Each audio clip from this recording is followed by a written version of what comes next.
Today we have with us Paul Lindley OBE, who has done so many things. I don't actually know where to begin with how to introduce you. He was the founder of Ella's Kitchen, and I first actually heard about him when I was at a startup event and someone referenced him as one of the nicest UK entrepreneurs out there. He went on to scale up Ella's Kitchen to become the biggest baby food brand in the UK. And since then, and since being acquired, he's gone on to do so much work, being the chair of the London Child Obesity Task Force. Right, yeah. The chair of the Robert F. Kennedy Human Rights Organization. But I want to hand over to you, Paul, to sort of elaborate on, I guess, how would you even introduce yourself at this point in your life when you are involved in so many different things? Grace, thank you. A little bit of build up like that, like puts me on a bit of a pedestal. There's only one way to go from there, but we'll see what I can do. Think about that question, who am I? When I built Ella's Kitchen, I spent so much time thinking about what Ella's Kitchen was. What's its mission? What does it stand for? What's its values? That when I sold it and moved on and thought, what am I going to do the rest of my life? I stood back and thought, well, what am I? Who am I? What are my values? And I've taken some time to work it out. But I think, I'd explain myself and my sort of purpose, if you like, how I see why I'm here, is to help make the world richer in opportunities, ideas, and compassion. They're the three things that I hope are values that I put out there, but also the things that I'm interested in making the world richer in. And so I put my fingers in things that I think can increase the number of ideas and make those ideas reality, increase the sort of opportunity for imagination to get out there and innovation come from it, and the idea of compassion, kindness, and empathy in the world, make a more human world, which hopefully will lead into a lot of the conversation we'll have, because I think we live in a world where humanness is undervalued and decisions are made without human beings put at the center of the consequences of those decisions. And that's where culture and the way we socially interact with each other at home and at work and elsewhere is really important, and I'm fascinated by.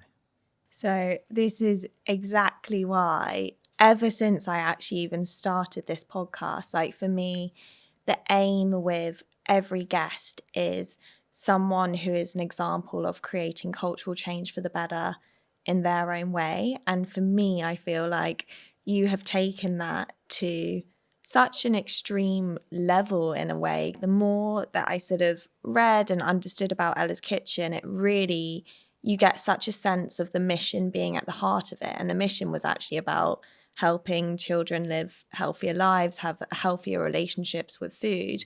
And your work since then has gone way beyond that mission. So as you kind of reflect on where you are now, and you mentioned those different aspects of opportunities, ideas, compassion, like what would you say your sort of mission focus is within all of that? Well, I think I'm kind of obsessed by change, and I don't know why, but I think we can do better, whatever level that's on. We're an animal that thrives when it can adapt best to changing environments, and the environment's changing all the time. And we thrive when we help each other become better. But the idea that we are, whether that's in our personal lives or our business or as a nation or as a sort of human beings, that we have got as good as it's going to get kind of horrifies me. And I think, this idea of imagination and ideas are unlimited and unique to human beings. And what I can try and do with my mission is to try and unlock some of them, whether that's connecting people, connecting ideas, whether it's facilitating and being convening of people, or whether it's my own ideas and trying to get them going. The fact that you and I, anyone watching, listening to this today, can woken up having had a dream last night thinking about something that doesn't exist and go off and make it exist is incredible. And that gives me great optimism that, there are sunnier days ahead, and that it's worth getting up in the morning. So that's kind of my mission.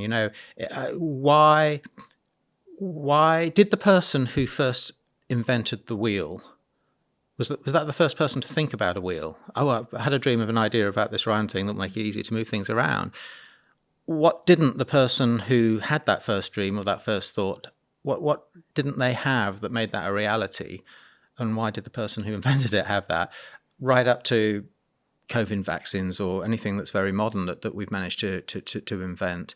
And so what is that magic mixture, magic recipe, the splash of ingredients that we need to make ideas become realities? And that's whether that's in businesses and creating profit and prosperity and purpose from that, whether it's in government and the way we structure society, and what is the point of a society, what's the point of success, or what is success in a society, I think, through. And which has led me, since selling Ella's Kitchen and moving on, to try and use the skills and passions that I have, I guess the skills around entrepreneurship, which raises the question of why don't we use entrepreneurship more often outside of business? Why is it seen as a business thing? Why doesn't education or government or public policy or charities use entrepreneurial thinking more to try and create something new and move us on? And then how can we create a world that is better, that increases children's well-being, welfare, and rights? And marrying those two things together is what I've focused on. But if we get in deep, I think that's one of my challenges is focus. And since moving on from Ella's Kitchen, I've done 8, 9, 10 things, all of which interest me and all of which cover those two areas of entrepreneurship and children's well-being. But maybe, I've copped on that, if I look at what my little mission is and those 3 things, maybe I should be doing 2 or 3 of those things much deeper. And that's the sort of crossroads that I'm at in my life. But I do know wherever I land, the ability to make the changes involves working with other people, because we do things together better.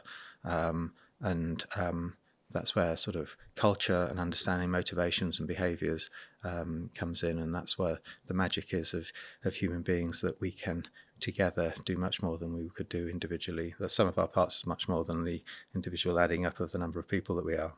So if you were to break down, you reference that kind of entrepreneurial mindset, and actually, why would we silo that in a business world? Like, this is something that is actually accessible to everyone and can be so useful in other areas of life or the world. How would you kind of break down or define what is an entrepreneurial mindset? I think an entrepreneurial mindset comes from the two, maybe I'm saying this because I would say this, but it's the 2 values of humanity that I value most, and I think they are epitomized most in entrepreneurs. Actually, second most in entrepreneurs, most in toddlers. We all have this when we're 4 or 5 years old, and that is a curiosity and a bravery. We need both of those things to change the world, and that's an entrepreneurial mindset. Entrepreneurs are curious about why something isn't possible, why somebody says something isn't possible, and curious about making sure that you give it a good go to make it possible. And then the bravery to take the challenge on, to evaluate risk, to stand up to your critics, to get up when it's all going wrong, because the odds are it will go wrong for an entrepreneur, and just keep the persistence and that determination through. So I think they are the 2 greatest sort of values of human beings, and I think they're epitomized in toddlers and entrepreneurs. So if we could have more bravery and curiosity in government and in charities, in our civic space, I think we would find some of the challenges, solve some of the challenges of society quicker. So this was another reason I really wanted Paul on here, because I am so fascinated by, I could sit and watch a toddler, just the way that they interact with the world. I do so much work and self-reflection on remembering me as a little girl. One story that comes to mind that my parents always reference was when they took me to Disneyland, and there was a parade of Esmeraldas going past, and we're there with my grandparents, my auntie, my uncle, and no one knew where I was, and I had run away. They looked up and I was on a float dancing, and that, like, remind myself, like, wow, like the bravery, do you know what I mean? That willingness to be like, that looks fun over there, and just running, like, unfiltered, nothing holding me back, getting up on stage, dancing, not even thinking twice about it. And as an adult, like, I would never do that. But I know that she's in there somewhere, but accessing that energy and that freedom. So part of the reason we all don't do that is evolutionary and quite sensible, and the fact that our frontal cortex has grown, we become aware of consequences and take responsibility, and that's a good thing. The people that didn't have that, their genes aren't with us anymore. But part of it is society and culture, I guess, and that we teach people through parenting, through our education system, through broader society to conform, basically for conformity's sake. And I think we want outliers. If we're going to solve problems, if we're going to make a better world, we need those people who don't accept the status quo, because the world moves every day and status quo actually puts us backwards. And so when I look to what model can I find to try and explain how we should be thinking and acting more like that, I go back to a toddler, the most perfect human being as I see it. When you and I were 5 years old, we will have had this self-confidence and a free thinking and an imagination that held no bounds. And for some reason, too much of that is taken out. So I sort of think, well, can we rediscover some of that? Which rediscover is much easier than learning something from new. What tools can we use? How can we encourage more people to delve into that person that they once were and accept failure? Because each one of us has got the privilege to walk, didn't just decide to walk and get up and walk. We fell over 500 times. And each time we learnt something new that we did and corrected. And the 499th time we fell over, next time we got it all right. So why don't we do that when we're doing other things and trying something new? So I think, I don't want to paint all toddlers as, they're all the same. We're all very different, and the circumstances of your childhood obviously make a huge, huge impact.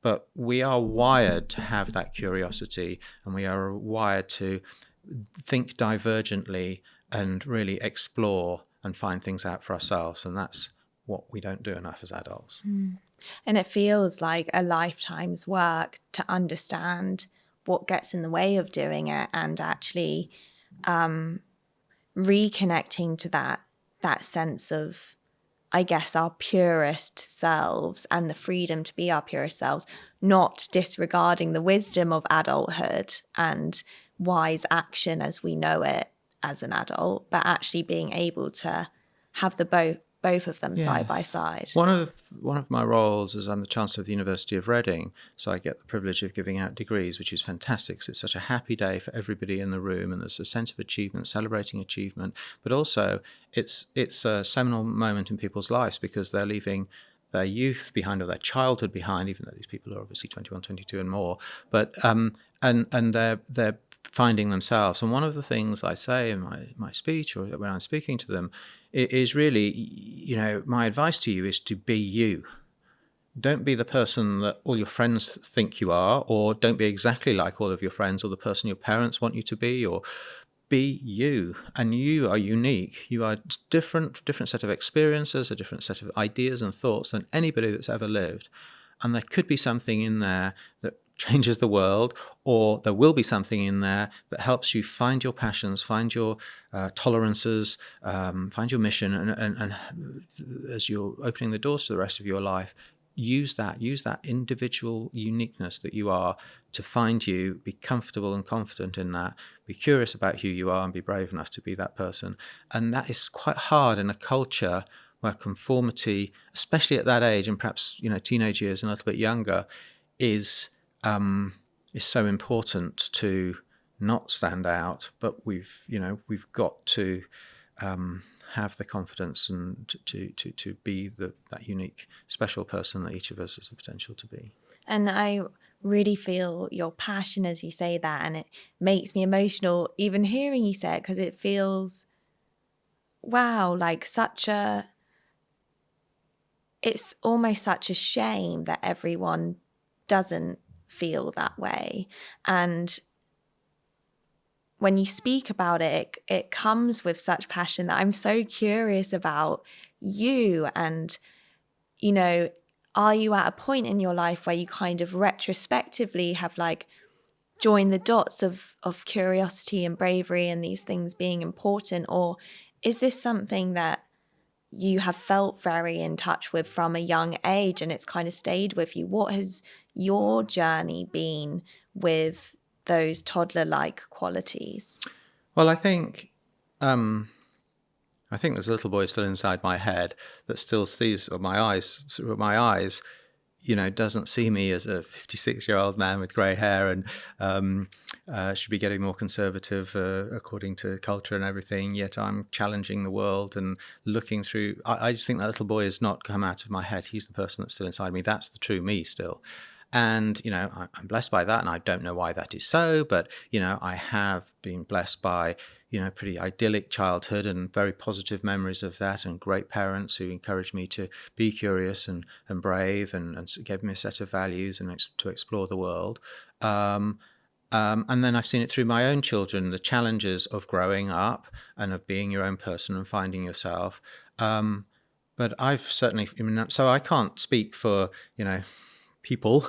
I can speak for this person, and I just find my curiosity grows with age, I think, and without getting morbid or anything, there's less time ahead than there was yesterday for me, and so I do feel as though I'd like to make the most of that time and care less about what people think, I suppose, with later age, and what I think is right, and air those views and be very happy to be challenged and find that I fail in pushing them forward. But, the 5% of the time that I actually change someone else's mind or change a policy or change, the direction of my children's lives or young people that I work with's lives, that's the reward.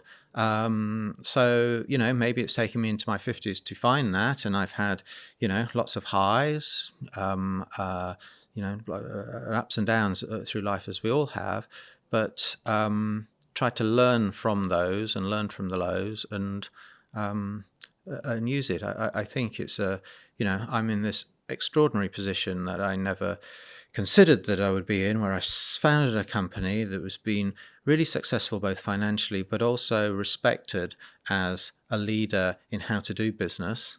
It's a B corporation. It's got a mission behind it. It's team, feels ownership of working there. How can I take what I could use that privilege of experiencing that and the financial benefits and the position benefits and everything that come with it, and then go off and play golf or something? And what a waste that is. And all that society has invested in me to get me to that position, because I might have had a great idea. It certainly took a team with me to execute that idea, and then it took everybody that I don't know who's paid the taxes for the roads that between the factory and the supermarket where my products went on, and the police and the fire services and everything to keep those products safe, and the education that my consumers had to know what food to buy and all of that. That's nothing to do with me. That is the privilege of the country that I live in and the time that I live in, that we're so civilized enough for all that to happen. So I am part of something much bigger, and I do feel that there is, it's not, payback's the wrong word, it is just part of the continuum, but that's part of the enjoyment of the sharing the experiences and the knowledge on. And no idea whether any of that makes sense, but I got to an age where I don't it does to me, and if it does to 5 people that are listening to this, then that's brilliant. No, it's amazing listening to you sort of talk about actually your connection and acknowledgement of the bigger picture, because I kind of reflect back on when we were in lockdown and COVID, and when people would come out, do the, like, what do you call it, like patting the pants, ringing the pants, yeah. I don't know, to as like an applaud for the NHS, and it felt like everyone became hyper aware of the people working in the food shops, or like, do you know what I mean, all the frontline workers, be it the postman versus someone on the Tesco's till versus the people in our hospitals. There was like this real sense of collective connection to that bigger picture, which so often gets overlooked. It does. And I found that time fascinating in that, talking about culture today, how quickly culture changed because people wanted it to change. Nobody told us to change. But the fact that, a month before the coronavirus came along, all the political conversations were about unskilled migrants, and there were too many of them here. A month after, we were talking about frontline workers and how critical they were to our economy and our society and our health. And they ultimately were the same people, yet look through different lenses, and the worry is that as the pandemic recedes, that culture changes back to, the divide between they are us and they are them is a core part of my mission. Is how can we make more of us? How can we see us in more people? How can we meet more people that we think are not like us and find out are like us? And that is part, as I see, as is the key to unlock part of the opportunities to believe that there are sunnier days ahead and tomorrow will be better than yesterday, because we can find that commonality in humanity across our city, across our village, across our country, and across the world that will help find the solutions to understanding each other and to the next vaccine or the cure for cancer or the compassion that we need when we need care in our old age or anything in between. It shows as well the role of curiosity in that, right? Because to really unlock understanding, there's got to be a drive of curiosity in the first place. And I was with someone the other day who kind of spoke about knowledge can be such a clamp on our curiosity. Like what we already know can really clamp down on finding out anything else. And they gave the example of the sky being blue, and you could stop there. Like we can all agree the sky is blue, full stop. But actually, if you went and looked up like how the wavelengths of sunlight works, actually the sky is violet and blue, but the human eye can't quite see the violet. But it's just interesting how you can take something that seems so factual, full stop, nothing more to see or know here, as actually a metaphor for how we probably do that all over life. We don't find out what's sitting right under our noses. Well, I think opens up a whole area about perspective. I've come to think that there are very few, if any, things where there is a single right answer to anything. The sky is not blue at night. It's many colors. If you were a cat, I'm sure it looks a different color. But, if you tell me 1 and 1 plus equals 2, that sounds like that must be true.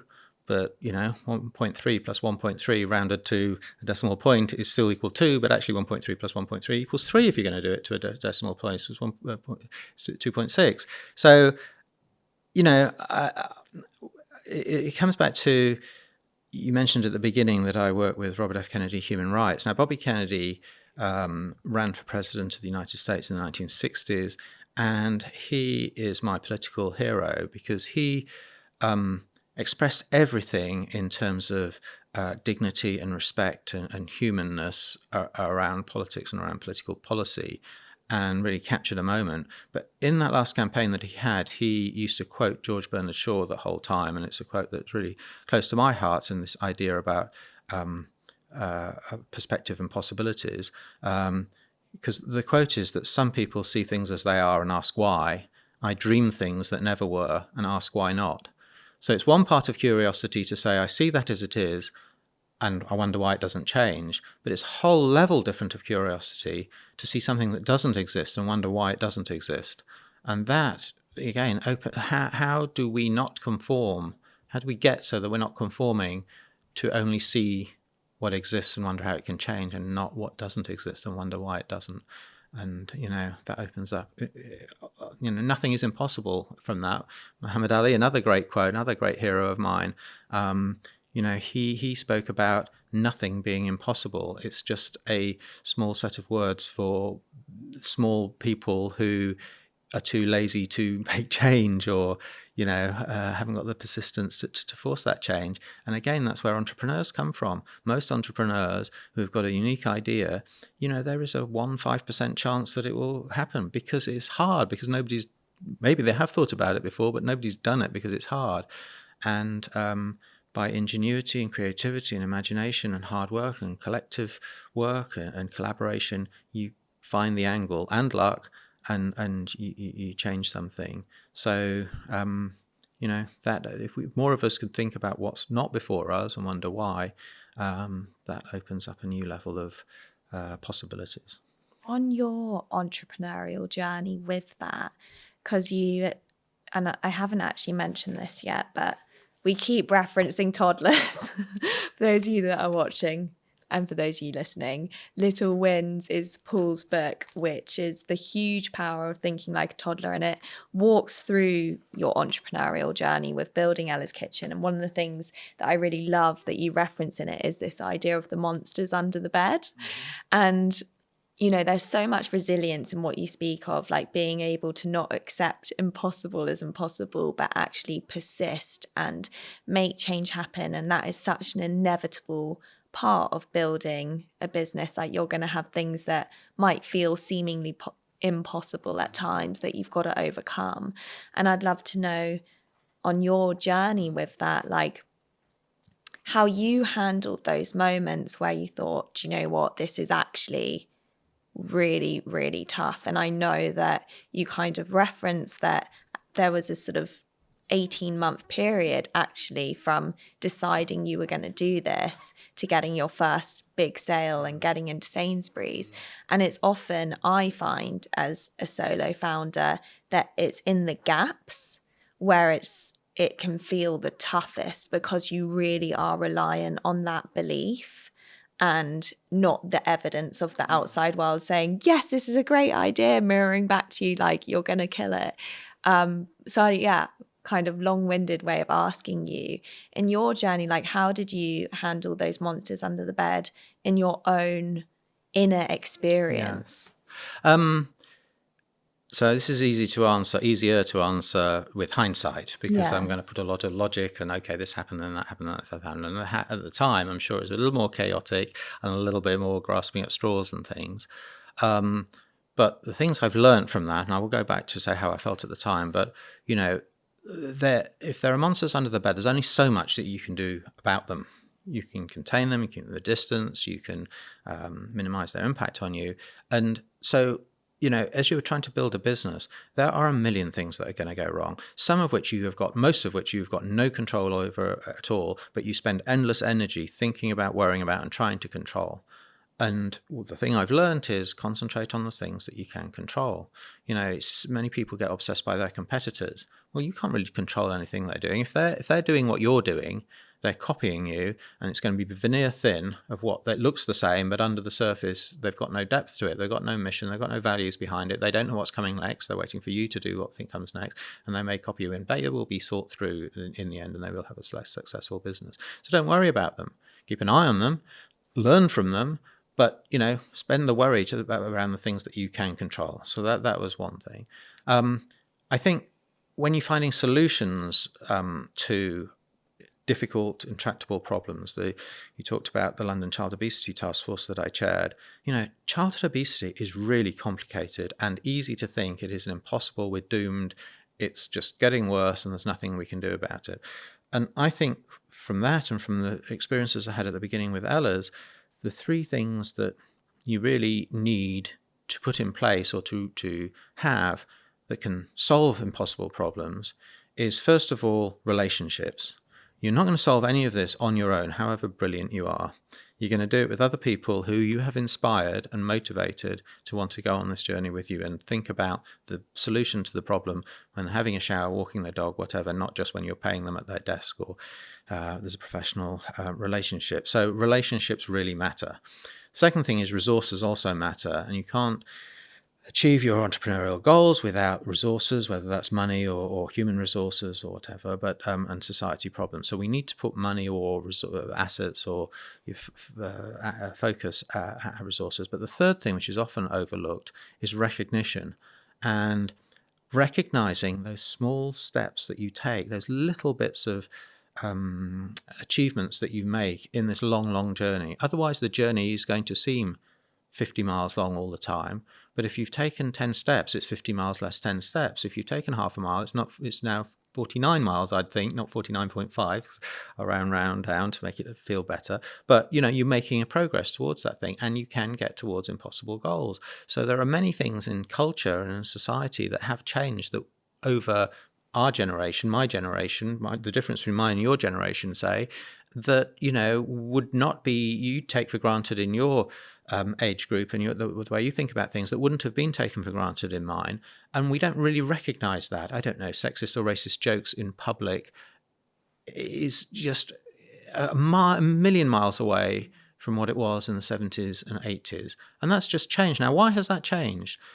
A load of reasons, but I don't think we've recognized in a world where a lot of bad things have happened, the small good things that happen actually cumulatively add up. And so it's a long way of saying recognize your small steps. So when you go back to the question around, daunting task of starting a company and trying to get market share, I was in an industry where all my competitors were these big multinationals, but I couldn't worry about them because they were going to do their thing. I had to do something different to them. All my customers were big, massive supermarkets. There was a big power imbalance there. I had to understand why they may be considering listing us, why I might be different to the others once we were listed, and what it was they needed most prioritized to keep listed and to keep extended listed. And so relationships, going back to relationships, matter there. But I got through those sort of big, okay, this is all impossible stuff, by working with a fantastic team, building that team full of people who were good at the things that I was bad at, that were not afraid to challenge me or add to ideas or say when they were happy or unhappy, and to find the resources, not necessarily just cash, but cash was important, and I'm an accountant by training, so I knew very much about the difference between cash and profit and why a balance sheet's important and all of that. And you can use other assets besides cash to grow a business. So from this tiny piece of paper in my hand, a mobile phone in the other hand, I've got a business. Now I need to phone Tesco and I need to find ingredients and all the rest of it. To landing in store involved all those people, those plans and resources, but the way we cut through was nothing to do with cash at all. It was the fact that I used to work in the television industry. I knew that some television channels, all television channels, didn't sell all their inventory, advertising inventory, all the time. So what would they do for the times when they hadn't sold a spot? They'd either give it away to an existing client who then next year would come back and say, well, I'm not accepting a higher price, so I want more spots. Or they'd use it for their own promotions for which they earn money. So I said to them, why don't you give me some of those spots and I will give you pennies of anything that I sell. And then we both win. It's affordable for me, and you can show that small businesses can advertise on television. Now, that worked. I didn't need cash for it. Both parties won. Consumer won in the end. And now, 20 years later, anyone starting a business can find spare advertising inventory on a website or on a local trade magazine or newspaper or something. So you've got to be creative, but you can find resources. So, in my book, I talk about 9 attributes, 9 skills that toddlers have. Persistence and creativity and confidence are 3 of those 9, and each of those my story just now sort of epitomizes how each of those I had to use in developing. And I think there's a final thing is there's a fine line, I think, and critical line between confidence and arrogance.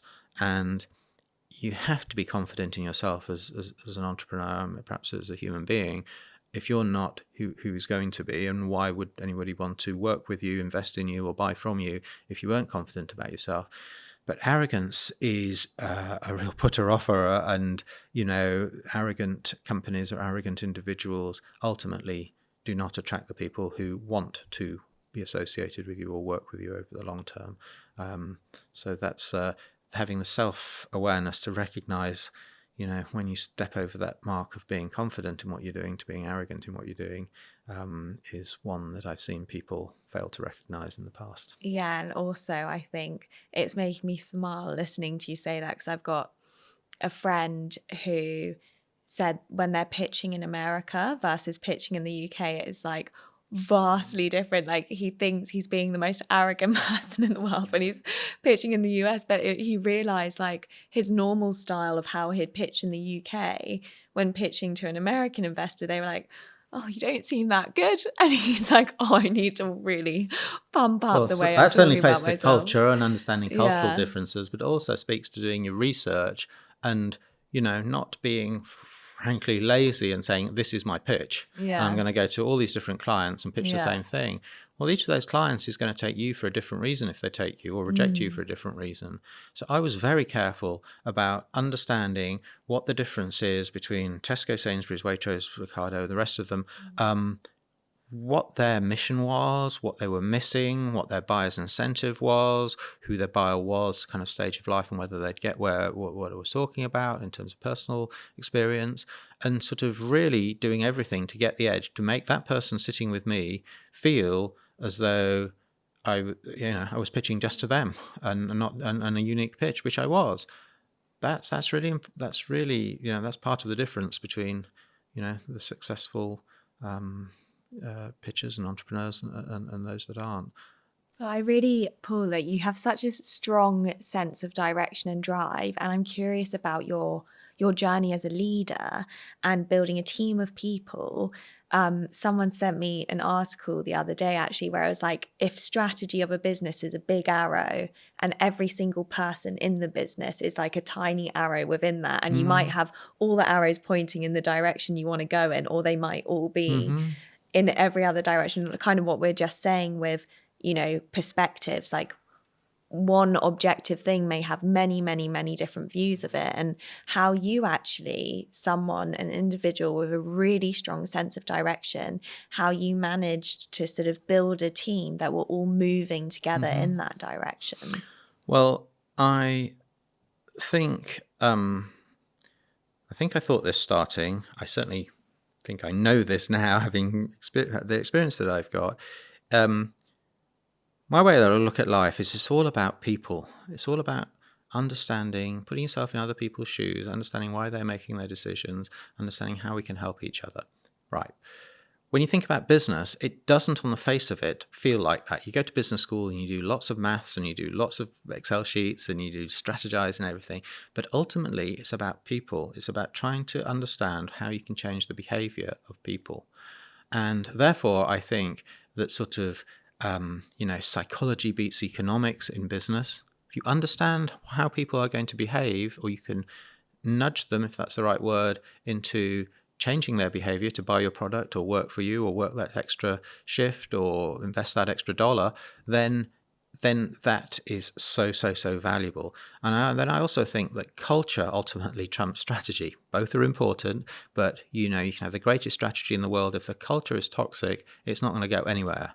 And ultimately, what outcome of that is what's undervalued so much in kind of day-to-day life, but it's reputation, I think. We're going to take nothing more with us when we're gone than the reputation that we leave behind.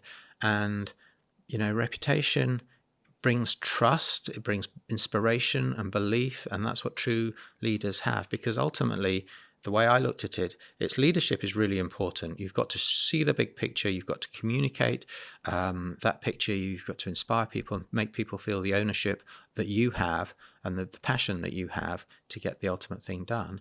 But once they lose that, or it's not really the leader then that makes the success. It's the followers of that leader that make the success. And the leader needs to recognize that and not lose that. And then once you've got momentum, you've got a team that really believes in why they're there, that they recognize that the most recent person and the founder are of equal worth to, or equally valuable to the success of the company, that the lowest paid person and the most highly paid person are equally valuable. Neither are there just because charity, they're there because they're fulfilling a role. Take that role away and the whole thing doesn't work. So passing on to me that idea that it is teamwork and culture and humanness that gets us to success, it was my driving thing. I wasn't an accountant, so I knew the power of a plan and a financial plan and a balance sheet and a profit and loss account. But I knew that's just a piece of paper unless team goes and makes that a reality. And the team that makes it the reality is the team that is unified in why they're doing it and are motivated for similar reasons. And there are structures in the business world that can disrupt those motivations, if you like. At one point, I was very keen that our whole team had ownership of the business, mentally and physically. So we had something called strawberry stock, which was like share options. We had so if they were with the company over a year, they got some of the company. They could take their bonuses as shares. People could opt into a formal management bonus scheme. We had shareholders. I was an entrepreneur. All of us were on different tax incentives of the outcome of if we made a sale. We all paid different rates of tax. I had entrepreneurs relief, EIS made some investors no tax, and strawberry stock people would have to pay full income tax. So everything in between. But, we were all, so the system kind of set up different, resulted in different motivations of people for doing the same thing and adding value in the same way. And so to get the most out of businesses, I think we need to really look at what are motivations, and are some of them disincentivizing us all moving in the same direction in the same way for the value that we add. And I think the final thing I'll say on this is a reflection that the word company is often associated. We think of a company as a very economic entity that we've created, an institution that we've created. When you look at its genesis and where the word comes from, it comes from the Latin of cum and panis, which is with bread. And it's about people sitting down together and breaking bread. It's about people.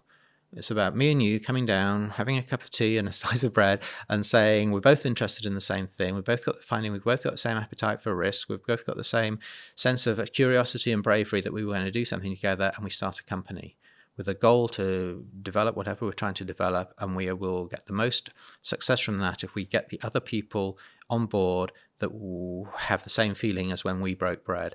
And I think, when we ultimately reward people for success of companies, we forget that it's about breaking bread, and we forget that it's about people, and we sometimes reward and therefore give motivations in the wrong sort of way.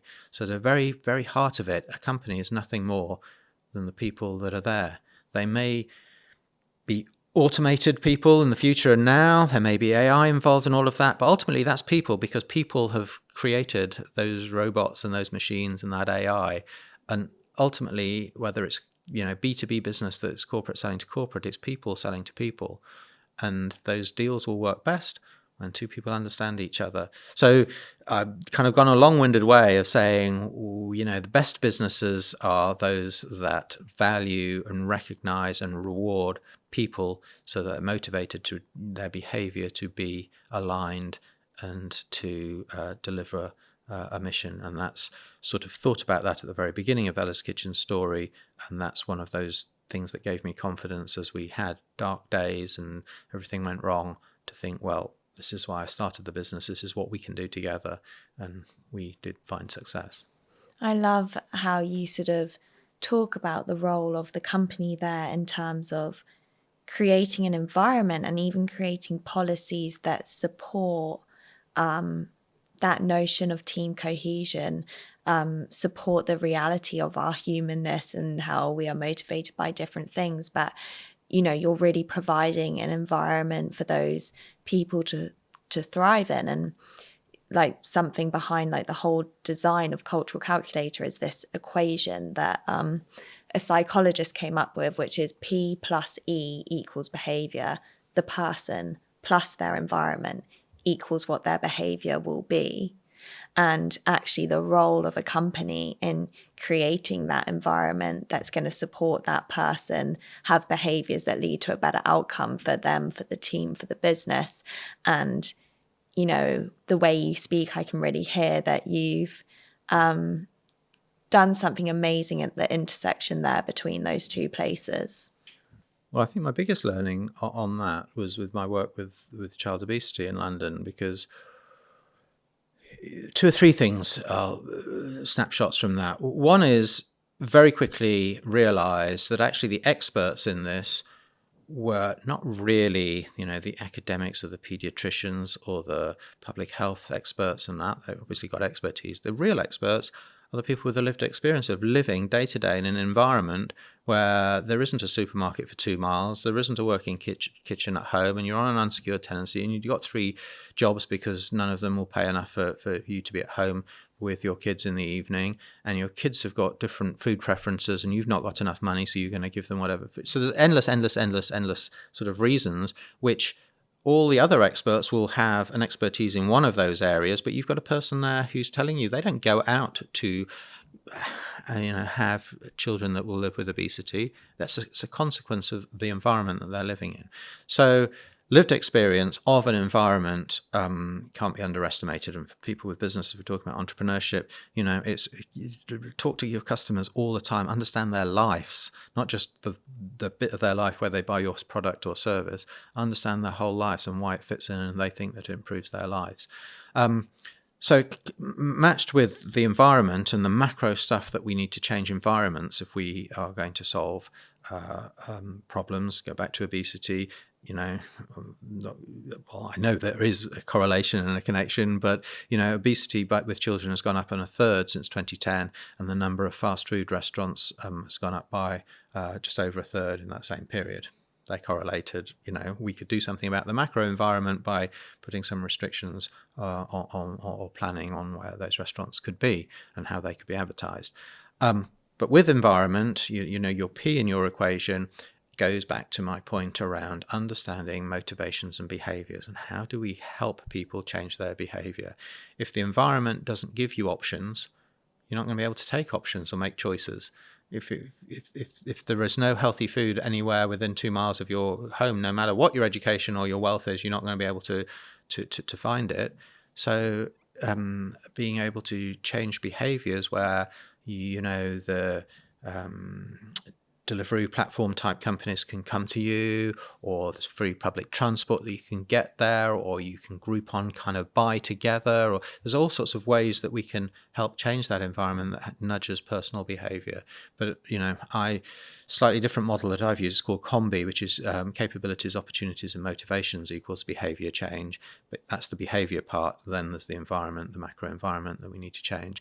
And that's why I think that if we are going to get systemic change in our country, say, in those things that I care about, which are ideas, opportunities, and compassion, then we have to work together between our different institutions of society, which are just people. Again, government is nothing more than a bunch of people. So is business, so is civic society.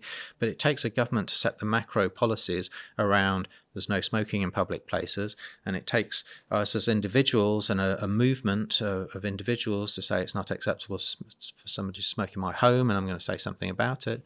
And then I guess the other area would be the financial side and investors and how many people now exclude cigarette companies, say, from their pension fund pots. That's a decision that so all those 3 things together are the things that make us change to have a healthier society and healthier individuals. Around smoking, say, same can happen with obesity and food, but it takes us all to work together. And it kind of comes back to my basic things. If we saw each other as human beings, rather than that's government, that's business, this is civic society. That government is a bunch of individuals who also take their kids to football and are part of civic society and also have pension pots, which is involved in business and the economy. And we're all interconnected with each other. And how can we see through that and work together to solve some of our problems? I'd love to touch on your upcoming book, Raising a Nation, because it feels, a perfect segue into that, given it's 68 different essays. Is that right? Yes. Yeah, varying from, I saw Charlotte Church has written one, London Mayor Sadiq Khan's written one, but I'd love to kind of hear from you, I guess, your purpose behind that book and the relationship of it to what we're talking about here in terms of getting these different components of society working together to create cultural change for the better. Well, hopefully that nice segue concentrates everything we've been talking about so far into why I'm doing it, what I hope to achieve from it, and what it is. Because it is big thinking and big picture stuff. I believe change can happen. I am a big picture person, ultimately, work with many people who can make the detail all happen, but I've got big visions and I don't mind failing in them. That's part of this book. I do think the world needs to be more human, and we need to make decisions around humanity. And I want to talk about the book in a second, but the book is, how can we provide a better future for our children? And that ties in with that. So the book is called Raising the Nation, and it is how do we build a better future for our children? If we build a better future for our children, we're going to build it for everybody else. The society is nothing more than what happens when children grows up. So why wouldn't we? It fascinates me. This is back to that Kennedy quote of, some people see things as they are and ask why. I dream things that never were and ask not why not. Why have we never had a measure of success in our society is in being how our children can become the people that they have the potential to be? Because our children obviously win from that, but we all win because we'll have the society where there are more ideas, there's more compassion, there's more opportunity for all, there's more tolerance, there's more understanding, there'll be more the children that are academically gifted who will do well now will still become the lawyers and the brain surgeons and everything else that you need skills and qualifications for, academic qualifications. But the children that are fantastically compassionate and are going to be in our care jobs, which is a vital part of the everyday economy, who go through school and may not feel successful, why shouldn't they? They are critical to our in fact, it will be more so as we've got an aging population. Why can't we devise an education system or a reward system so that they feel confident that they can contribute to society when they grow up? So my book really explores how have we got to a point where we are, where we prioritize other things against the well-being and the welfare of all of our children. For example, we as citizens, as individuals, elect councils and governments that prioritize commuters driving to work over children being able to breathe the clean air, the consequence of the non-clean air around their schools when they go to school, and the safety of them going on a bike or walking to school. Why do we allow fast food restaurants, for example, to advertise in bus shelters at school gates when the output from those companies isn't the NHS's cost of the consequence of, or the dentist's cost of the consequences of the outcome of response to that advertising? Why do we find it easier to exclude a child that's difficult at school than to integrate them with their classmates and help their classmates understand a wider variety of humanity of their age, of which they're going to come across all of their lives? So it kind of leads to, what's kind of helicopter parenting and snowplow parenting, where we move all problems away from our children because we don't want them to, culturally, we don't want them to experience challenges, yet when they're grown up, are they going to be equipped for all sorts of challenges? It speaks to digital and the opportunities and challenges and mental health challenges, especially about that, of which legislation is never going to keep up with the pace of change of technology. My book speaks to play and why we've chosen to reduce the amount of playtime in our formal structures of society, like school break times are much smaller. Play is much less used within formal lessons now as a tool. In playtime, our children's lives are much more structured than they ever used to be. So play now is a ballet class or a football class, which is a set of rules decided by the parents, taken to by. If they're playing with a toy, they're invariably a caricatured character toy. So the child's imagination to create somebody from what they've got in front of them is diminished, and lack of play has a consequence for all sorts of things, not least our democracy. So my book is really around challenging all of those things and then coming up with a whole load of policies of things that we could do, our government could do, to help more children live their lives to become the person that they've got the potential to be. I have got 68 SAS, which form a small part of the book. Most of the book is my research and my experience, but I've weaved out of those essays three common threads, which overlaps with my research and work, to say these are kind of the real three things that the heart of what we need to address if we want our children to thrive, if we want to be confident that tomorrow will be better than yesterday because our children are better equipped to cope with the challenges of tomorrow, of which we don't necessarily know what they're going to be right now. But, they need to have more voice in their lives, more agency, and their parents need to have an ability to shape their lives more than they do now. Too many children are stuck in systems they can't do anything about. We need more of a variety of experience, positive experience for more children, so that more children can find their purposes and their passions and their tolerances by meeting people not like them or experiencing environments that's not like the ones that they're used to. And then finally, we've got to, and this doesn't just apply to children, all of us, but children especially, we've got to prioritize well-being. We've got to measure it. We've got to think of it as equally important, that the quality of childhoods is as important as the quantity of the qualifications or the toys or the opportunities that they have. And so from some very famous people, like some of the people you've talked to people who are 16, 17, 18, 20 years old, who have written about their lived experience of growing up in care or growing up in a deprived area and growing up in a culture that isn't the mainstream culture, and the things that they found that have meant that they are not the person that they could have been in their early 20s or in their late teens. So it all ends in a very big set of ideas that will scare the politicians, I'm sure, but the brave ones and the curious ones will realize that we need some big ideas to transform our society. That's my last year's worth of work, and I hope the next 3 or 4 years, as I try to work out if enough people read this, if this message gets through, if the politicians and the political system can adopt those policies, and if not, can we create some sort of momentum that those of us that are children, young people, parents, grandparents, demand that our society delivers more for the precious child in our lives and the potential that they are not being able to be fulfilled. Paul, I feel like there is so much in your brain. It's hard to even keep this to an actual hour podcast. But, even when what you're talking about there with kind of well-being being the third pillar of those sort of main themes and threads you're drawing out of your research and these essays, it's interesting also thinking about how that interrelates to the sense of agency and stuff. And I think I've mentioned this to you before, that when Mum and I did a wellbeing project using Cultural Calculator, we actually found a correlation between those who had a stronger sense of well-being had a stronger sense of personal empowerment. And how was personal empowerment defined? It was defined by a strong sense of support and connection and belonging, along with a strong sense of agency and independence.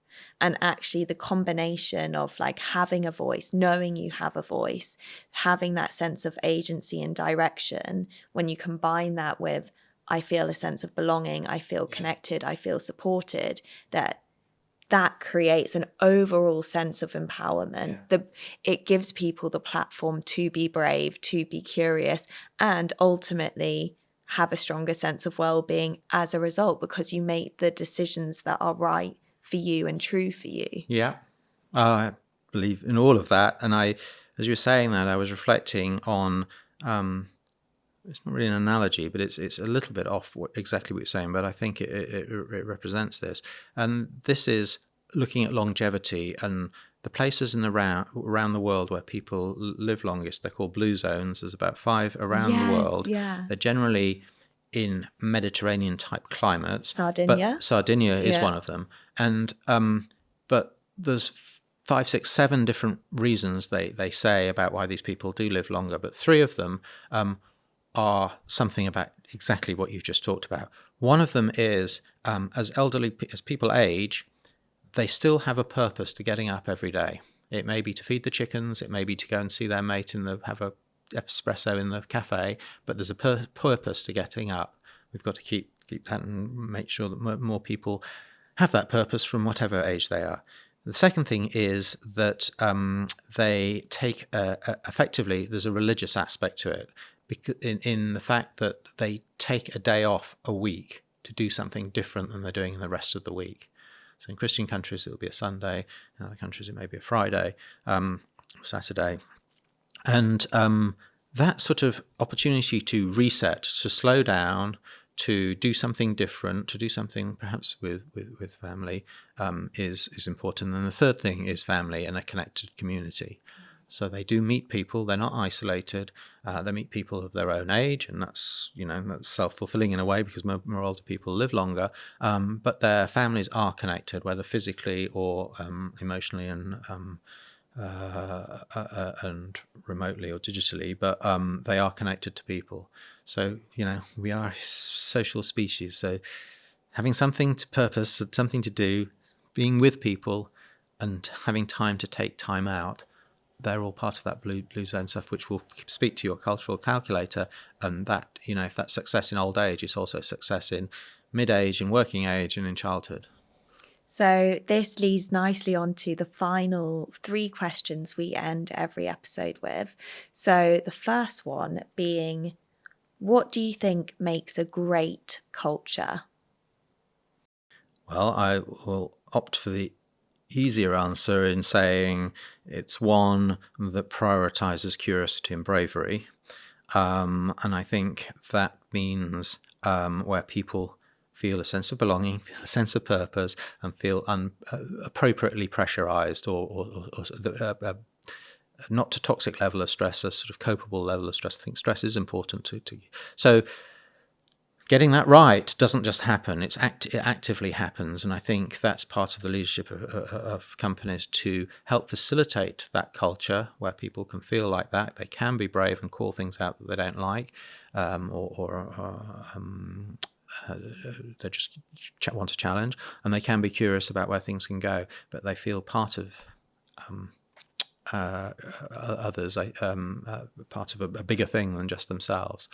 I think great cultures have,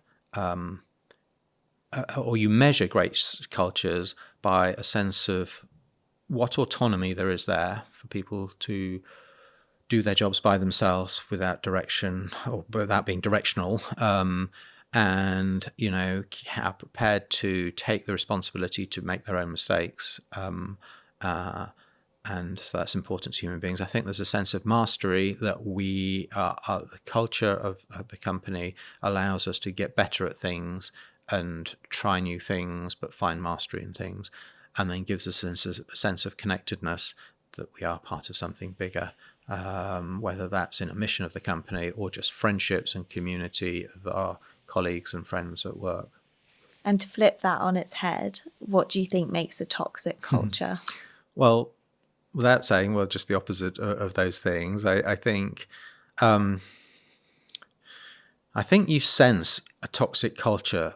It's taste. You can taste it almost when you see it, and it tends to be in places that don't prioritize the human. So people don't chat. They don't laugh. Rules are more important than free thinking. People get rewarded for obeying the rules and achieving set targets rather than their innovation or their intuitiveness and ability to think for themselves. I think you think, well, this is not a great culture when the first thing you find out about people working there is their job title, and that's about me, and it's about power and sort of contrived or perceived power rather than about mission. And I think, there's just a lack of humanness there, because I think it's top down, and, that kills culture.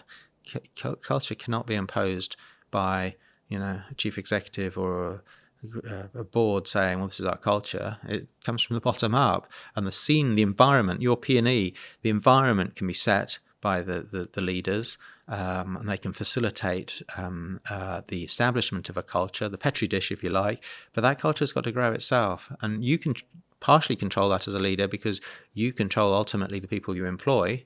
And employing on sort of mindset as much as skill set, or even more than skill set, is important to get that culture thriving. But ultimately, you've got to let it thrive. Say, for example, at Ella's Kitchen, little things I'm sure they still do, but sort of I introduced was, free lunches every week where people came and sat together that wouldn't normally sit together. We had days where we would pay people to go off and do something that they'd never done before and come back and share that experience with people. We would pay for clubs out of work hours where people could go off and, yes, taste cheese or do yoga or whatever they wanted to do, but at the same time they'd get to know each other. They'd get to know that the person selling the product into a new supermarket actually found out that, they ought to be talking to the person who orders from the manufacturer, who ought to be talking to the person who orders the ingredient, who ought to be talking to the person who has the marketing budget and knows what to do with that. And, everything is connected. And facilitating those opportunities were little things that we did.